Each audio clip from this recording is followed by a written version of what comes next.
एक छोटे से गांव में रामू नाम का एक गरीब मछुआरा रहता था। वह रोज सुबह नदी पर जाता और मछलियां पकड़कर अपने परिवार का पेट पालता था। रामू बहुत मेहनती इंसान था। राधा, ओ राधा, सुबह की ठंडी हवा में बाहर मत आओ। तुम्हारी ये खांसी अभी पूरी तरह ठीक नहीं हुई है।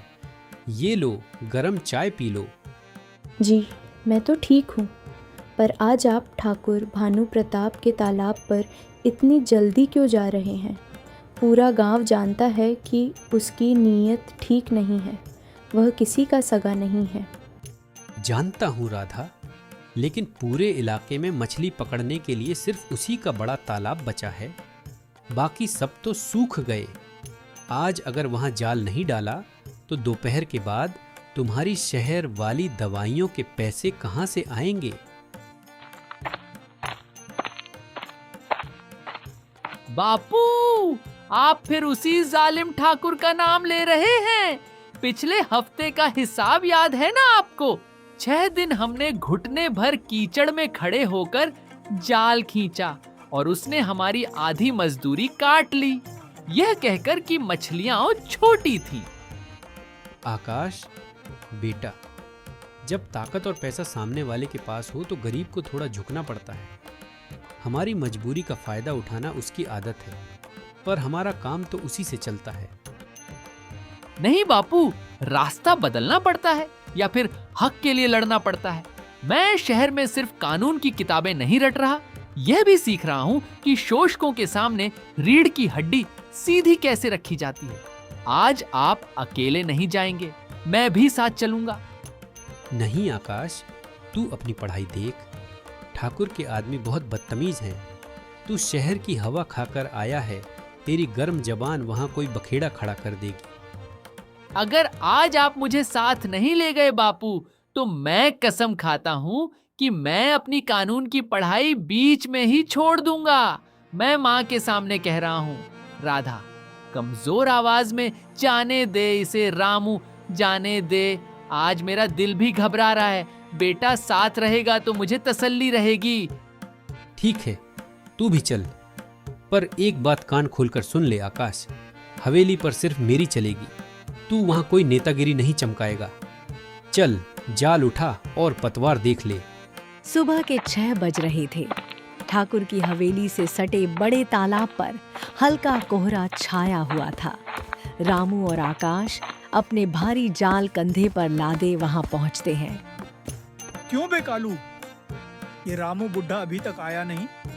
सूरज सिर पर चढ़ने को है और इसके नखरे खत्म नहीं होते। हुजूर, आता ही होगा। गरीब का पैर तो वैसे भी जमींदार की चौखट की तरफ धीरे ही उठता है। लेकिन हुजूर, आज अगर वो ना आए तो अच्छा है। गांव के 2-4 नए लड़कों को रख लेते हैं, कम पैसे में मान जाएंगे। अरे नहीं कालू, तालाब के गहरे पानी का जो मिजाज रामू समझता है, वो ये कल के लड़के नहीं समझ पाएंगे। वो बूढ़ा पानी देखकर बता देता है कि मछली कहाँ छिपी है। तभी रामू और आकाश को आते देखकर, लो आ गया, नाम लिया। और अरे, ये साथ में कौन है? राम राम ठाकुर साहब। राम राम मुंशी जी। राम राम रामू, पर ये साथ में किसे पकड़ लाए हो? ये तो तुम्हारा वो शहर पढ़ने वाला लड़का है ना? क्या नाम है? नाम आकाश है मुंशी जी, और मैं यहाँ कोई तमाशा देखने नहीं, बापू के साथ काम करने आया हूँ। अरे ओ रामू, ये तुम्हारे लड़के की रीढ़ की हड्डी कुछ ज्यादा ही सीधी दिख रही है। शहर जाकर बड़ों को प्रणाम करना भूल गया है क्या? अरे नहीं ठाकुर साहब, बच्चा है। सुबह सुबह जल्दी उठने की आदत नहीं है ना इसकी, इसीलिए थोड़ा थका हुआ है। आप बताइए, आज तालाब के किस हिस्से में जाल डालना है? आज तुम दोनों तालाब के पश्चिमी कोने पर जाओ। वो जो बरगद के पेड़ के पास वाला हिस्सा है ना, वहाँ। पश्चिमी कोना? लेकिन ठाकुर साहब, वहाँ तो बहुत गहरा दलदल है। 2 साल पहले वहाँ एक भैंस धंस कर मर गई थी। वहाँ जाल डालना बहुत खतरनाक है, पैर टिकते नहीं हैं वहाँ। ओए रामू, ठाकुर साहब ने जो कह दिया वो पत्थर की लकीर है। अगर बड़ी मछलियां चाहिए तो खतरे के खिलाड़ी बनना पड़ेगा, वरना रास्ता ना पो। मुंशी जी, अपनी जबान को जरा काबू में रखिए। काम हम कर रहे हैं, आप नहीं। बापू सही कह रहे हैं, पश्चिमी कोने में जान का खतरा है, और अगर हम वहां जाते भी हैं तो आज का हिस्सा क्या होगा, पहले यह साफ साफ बताइए। हिस्सा हिस्सा हमेशा की तरह होगा। 70% हमारा, 30% तुम्हारा। 70 आपका, तालाब आपका है, मान लिया, लेकिन मेहनत, जाल, नावें और जान का जोखिम हमारा है। नियम के मुताबिक हिस्सा 50-50 होना चाहिए, और तौल यहाँ हवेली पर नहीं बल्कि गांव के धर्म कांटे पर होगी। क्या धर्म कांटे पर? ठाकुर साहब की ईमानदारी पर शक कर रहा है यह लड़का। सुन बे लड़के, तेरी ये किताबी बातें शहर की अदालतों में अच्छी लगती होंगी, इस भानु प्रताप के इलाके में नहीं। यहाँ का कानून मैं हूँ। अगर काम करना है तो 70-30 के हिस्से पर करो, और तौल इसी हवेली के कांटे पर होगी। मंजूर है रामू, या अपने इस मेम साहब लड़के को लेकर घर बैठोगे? मंजूर है ठाकुर साहब, बिल्कुल मंजूर है। मेरी पत्नी घर पर बीमार है, मुझे पैसों की बहुत जरूरत है।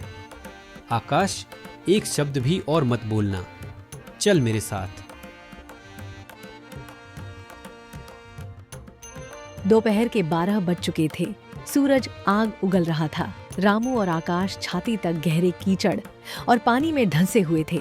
हवा में अजीब सी सड़न थी, लेकिन दोनों बाप बेटे अपनी पूरी ताकत से जाल को खींच रहे थे।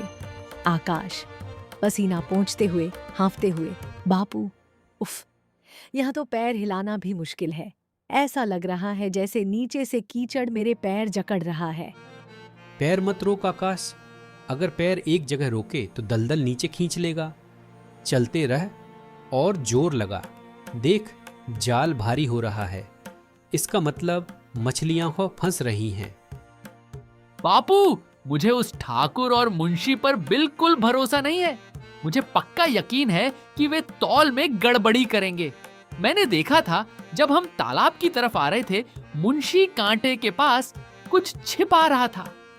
बेटा, गरीब की किस्मत में सिर्फ मेहनत लिखी है। अगर वो चोरी करेंगे तो भगवान उनका हिसाब करेगा। हमारा काम है सिर्फ जाल खींचना। जोर लगा, हिशा। नहीं बापू, भगवान के भरोसे बैठकर अन्याय सहना कमजोरी है। इस बार मैं उन्हें चोरी नहीं करने दूंगा। हिशा और जोर। ओए जग्गा, देख रहे हो, उन दोनों ने सचमुच बहुत सारी मछलियां फंसा ली हैं। जाल का झुकाव देख, कम से कम 2 क्विंटल माल है। हाँ मुंशी जी, अगर इतना माल निकल गया तो रामू का 30% भी बहुत ज्यादा हो जाएगा। वो ठाकुर साहब का पिछला सारा कर्ज चुका देगा, फिर तो वो हमारे चंगुल से छूट जाएगा। अरे ऐसे कैसे छूट जाएगा? मैंने हवेली वाले कांटे के नीचे 2 किलो का भारी चुंबक फिट कर दिया है। जब टोकरियां चढ़ेंगी तो वजन आधा दिखाई देगा, और अगर वो शहर का बाबू ज्यादा चूं चूं करेगा तो ठाकुर साहब के लठैत तैयार हैं। उनकी हड्डियां तोड़कर तालाब में फेंक देंगे। हवेली पर तौल और चोरी का पर्दाफाश। वाह रामू वाह, मान गए भाई, दलदल से भी सोना निकाल लाए। कालू, जरा तौल शुरू करो, गांव के लोग भी देखें कि हम कितने ईमानदार हैं। ठाकुर साहब, आज तो रामू ने कमाल कर दिया। इतने बड़े टोकरे तो मैंने पिछले 5 सालों में नहीं देखे। कम से कम 150 से 200 किलो मछली होगी। अरे सुखदेव काका, आंखों के अंदाजे से दुकान नहीं चलती। कांटा जो बोलेगा वही सच होगा। चलो जग्गा, पहला टोकरा चढ़ाओ। पहला टोकरा, कुल वजन 15 किलो। क्या 15 किलो? मुंशी, अपनी आंखें साफ करो या चश्मा बदल लो। इस टोकरे को मैंने अकेले उठाया है, मेरी पीठ टूट गई। ये कम से कम 40 किलो का टोकरा है।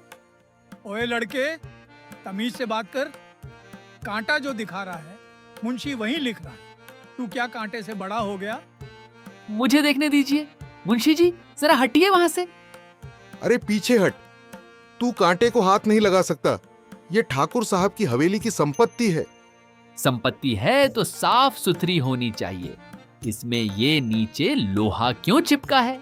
आकाश कांटे के निचले हिस्से में हाथ डालता है और पूरी ताकत से खींचता है। एक बड़ा चुंबक खट की आवाज के साथ बाहर आता है। ठाकुर साहब, मैंने आपको भगवान माना। मेरी पत्नी घर पर बीमार पड़ी है और आप मेरी उस बेबस पत्नी के इलाज के पैसे भी चोरी कर रहे थे। क्यों ठाकुर साहब, क्यों? चुप कर रामू। ओए कालू, ये चुंबक यहाँ किसने लगाया? जरूर किसी दुश्मन की चाल है। और लड़के, तू ज्यादा ओढ़ मत, ये मेरा गांव है। जग्गा, लाठी निकालो, इसकी शहर की पढ़ाई का भूत आज यहीं उतारता हूँ। आगे मत बढ़ना ठाकुर। तुम्हारी और मुंशी की बातचीत जो तालाब के किनारे हुई थी, वो सब इस रिकॉर्डर में दर्ज है। वजन आधा कर देना, हड्डियां तोड़ देना, सब कुछ। अगर तुम्हारी लाठी उठी तो यह रिकॉर्डिंग सीधे शहर के एएसपी साहब के पास जाएगी। जेल की हवा खाते खाते बुढ़ापा कट जाएगा तुम्हारा। रुक जाओ जग्गा, मन ही मन। साला, ये लड़का तो बहुत खतरनाक निकला। कोर्ट कचहरी हो गई तो मेरी इज्जत मिट्टी में मिल जाएगी। अच्छा ठीक है, शांत हो जाओ। कालू से कोई गलती हो गई होगी। चलो, हम बिना कांटे के ही अंदाजे से वजन तय कर लेते हैं। रामू, तुम 150 किलो का हिसाब ले लो। खुश? नहीं ठाकुर साहब, अब इस पैसे में बरकत नहीं रही। आपकी इस बेईमानी के पैसे से मैं अपनी पत्नी की दवा नहीं खरीदूंगा। आकाश, उठा जाल, हम यहाँ से जा रहे हैं। हाँ जाओ। पूरे गांव में सिर्फ यही एक तालाब है। कल जब भूख लगेगी तो पैर पकड़ते हुए यहीं आओगे। रामू और आकाश जैसे ही घर पहुंचे, आसमान में काले बादल छा गए। देखते ही देखते मूसलाधार बारिश शुरू हो गई। पूरी रात बारिश होती रही। उधर ठाकुर का विशाल मछली वाला पोखरा पानी से लबालब भर गया। तेज बहाव के कारण उसका बांध टूट गया और हजारों मछलियां पानी के साथ बह गईं। ठाकुर को भारी नुकसान हुआ। अगले दिन उसे अपनी गलतियों का एहसास हुआ। वहीं रामू ने फिर से मेहनत का रास्ता चुना। समय ने साबित कर दिया कि घमंड और अन्याय ज्यादा दिन नहीं टिकते, जबकि ईमानदारी और मेहनत करने वाले की जीत एक ना एक दिन जरूर होती है।